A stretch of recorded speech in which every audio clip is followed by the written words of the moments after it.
offenders. Let me give you just a few examples of what these unelected bureaucrats are spending your hard-earned money on.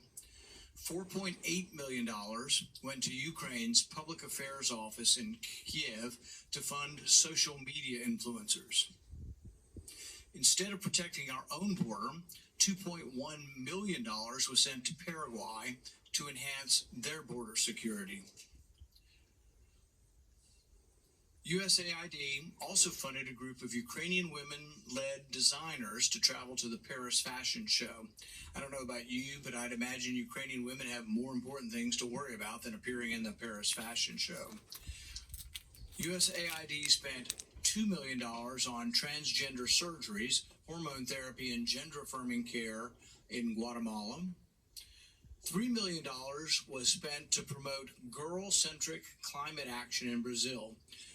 And I'd love to picture what a conversation about girl-centered climate action looks like. It's like, hey, Barbie, do you know what girl-centered climate change is?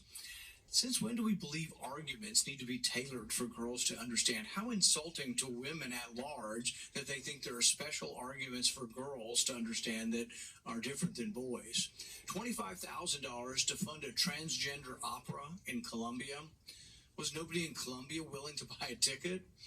USAID spent $32,000 in Peru to create a comic featuring a trans hero to address social and mental health issues. What does that have to do with diplomacy? $20,000 to fund a DEI program for a drag theater in Ecuador. $20 million was spent to produce a new Sesame Street show in Iraq.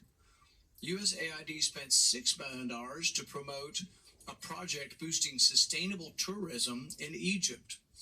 I guess the U.S. is now the travel agent for the entire world, since they spent $50 million on Tunisia's tourism, even though it's already one of the most visited countries in Africa. USAID gave $87.9 million to help Afghans farm, and incidentally, farm poppy, the plant from which opium is extracted. As of 2021, Afghanistan supplied 90% of the world's heroin. I thought the saying in the U.S. was just say no to drugs. How about we just say no to wasteful foreign aid?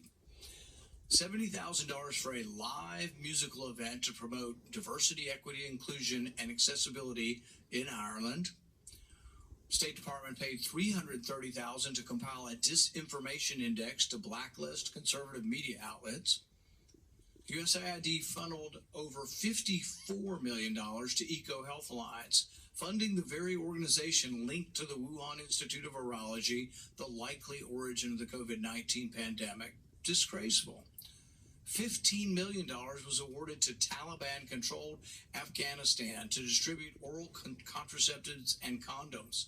There's still a $3 billion fund for Afghan reconstruction that have tried to take that money to pay for other things that the government is spending money on, and yet there's been resistance by the other side to deplete that fund and say, we're done funding things in Afghanistan.